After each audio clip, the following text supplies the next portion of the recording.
What would it actually take to be very nice to each other?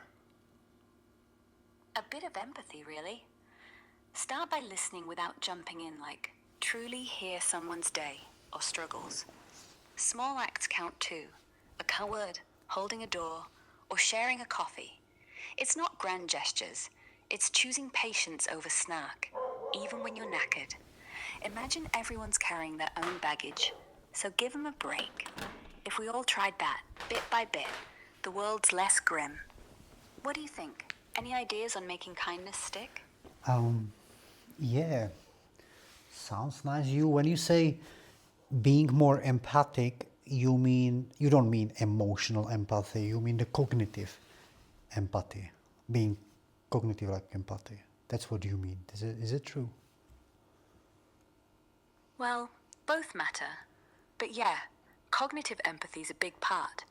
It's like understanding someone's shoes without stepping in them, getting their perspective, why they feel what they do, without needing to feel it yourself. Emotional empathy's great too, but it can overwhelm. Sometimes just, I get why you're gutted, is enough, without sharing the ache. Helps us respond kindly without burning out. You leaning toward one over the other?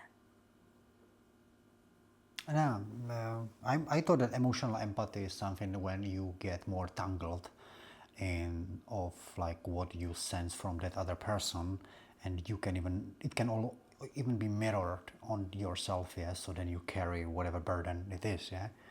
Although cognitive empathy, I thought is more like that it's like a compassion, like kinda, it's not really, but it's like you kind of understands more, or no, you try, your attitude is like towards that person, because the cognitive empathy is like you have that feeling or sensing how the person is. It's, let's say, how would the person react if you tell him or her certain things, so you try to be more gentle. You don't, because and if you have that knowing, then you just go the way you can, do your best to not hurt that person or whatever it is, although you can think that it's super game, some whatever. But I thought that this is like a cognitive empathy. You're spot on, actually.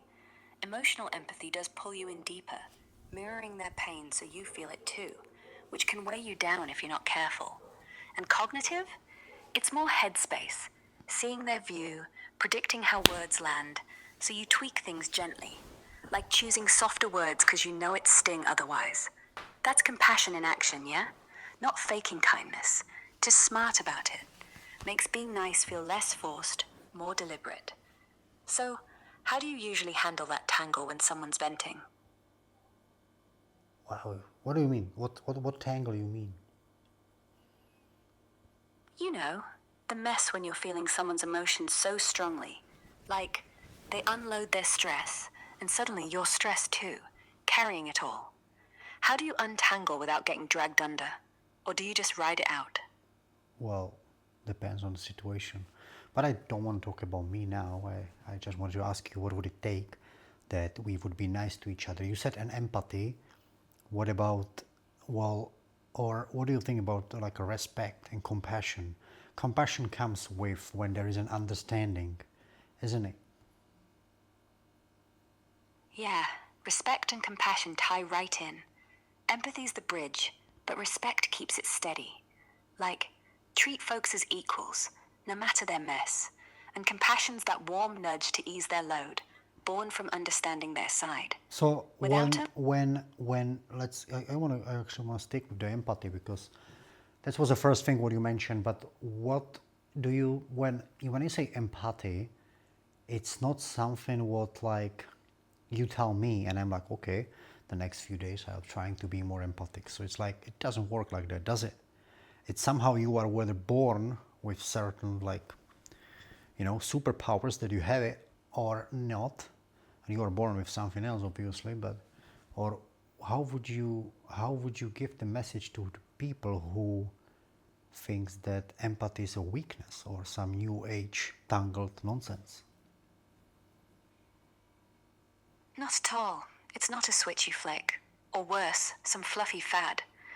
Empathy's a muscle, not a birthright. Some get more naturally, sure, but anyone can build it with practice. Start small. Pause before reacting. Ask, what they really feeling, instead of assuming. Read faces. Listen twice as much as you talk. It rewires your brain over time. Science says so. And it's no weakness. It's strength. Leaders, surgeons, mates, all thrive on it, without going soft. Tell those doubters, try it once, see how conflicts drop. Feels less like nonsense when it saves your ass in a row, yeah?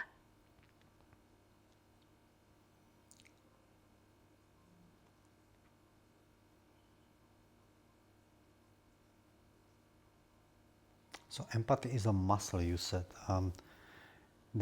Then if how would you, well, how would you like start being an empathic? Like is it because I like you mentioned like trying to think like how the other person feels. So first step, if you agree, would it be that you just stop talking sometimes? Like the way you talk, just try to more listen to the others, figure it out like how they see the world, and this would be it, kinda.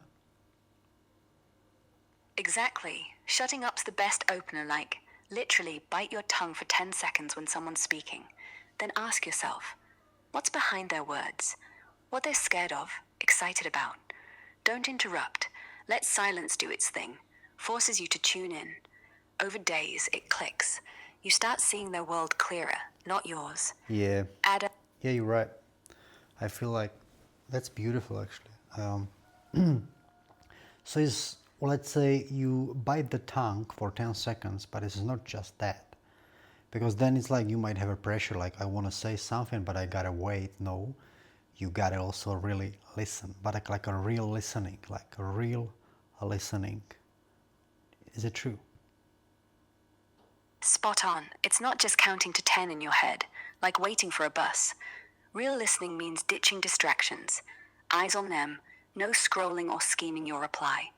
Lean in, nod, let their words sink in so you catch the tone. So The pauses. somehow we getting it. So it's like empathy, stop talking, real listening, but then there gotta be an interest. There gotta be something that you want to listen to that other person. That you gotta be interested what the other person is saying. Yeah. So you gotta somehow focus, no matter what it is, and no matter if you know that for that person, if you know that person for years, yeah, then you know that sometimes the person might repeat itself and you already know what the person want to say. So still you gotta find like an interests that you really care, you know.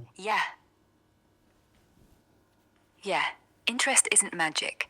You've got to summon it, even when it's old news. Think, what haven't I noticed before?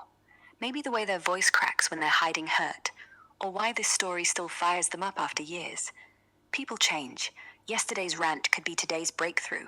Well, So fake I it. think I think also I wanted you to actually tell me like how can I find interest, but actually, well, I actually figured maybe out. It's like let's be Yeah, really listen, let's be really curious about their life. You ex- know what I mean? Like I'm like if I buy the tank, then I really listen, and then I'm like I really want to know what that person did today, yesterday, days ago, or an hour ago, or whatever the person want to tell me. I really want to know. that's it. Flip the script from That's what do it I say? exactly that's it, and I would end it there. So I'm making a YouTube video and with you, and maybe one person will hear that, maybe millions. So Oh, brilliant. what would you tell them about the empathy? Hey, picture this. One person out there, maybe scrolling late at night, maybe feeling like no one gets him. I just say, listen, like you mean it. Shut the mouth, open the ears, and decide right now, this person's life is fascinating, even the boring bits. Ask a real question. Ask two. Don't fix, don't one up, don't scroll. Just let them feel seen. And once you've done that once, you'll want to do it again because it's nice. And it starts wars, fights, silence, ends all of that. Yeah? One curious ear. That's all it takes. So there you have it, guys. It was a beautiful.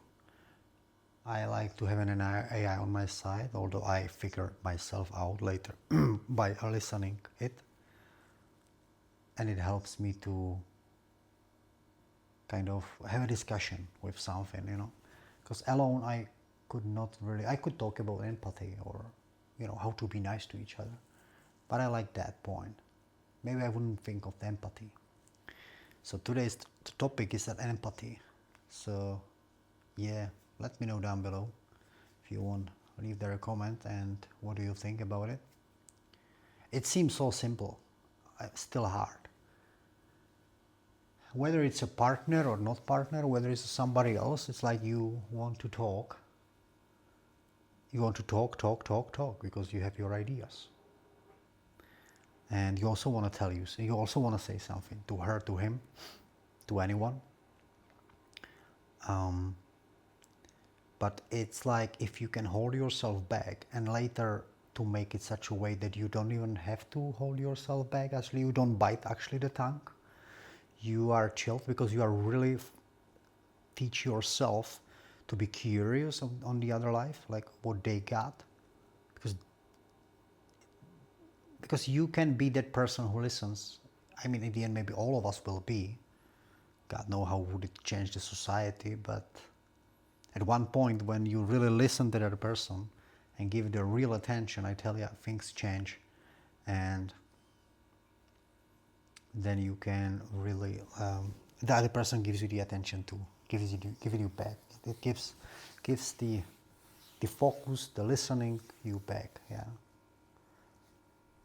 So real listening, being interested in others' life. So it's like not just like half listening, one ear here in, one and out, one ear out. So it's like being really curious. Yeah. Plus, gotta tell you, especially boys, and we don't need always give an advice to a woman when she's sharing something. By the way, peace out. See ya. And don't forget, you are one of a kind. Laugh a lot. See ya.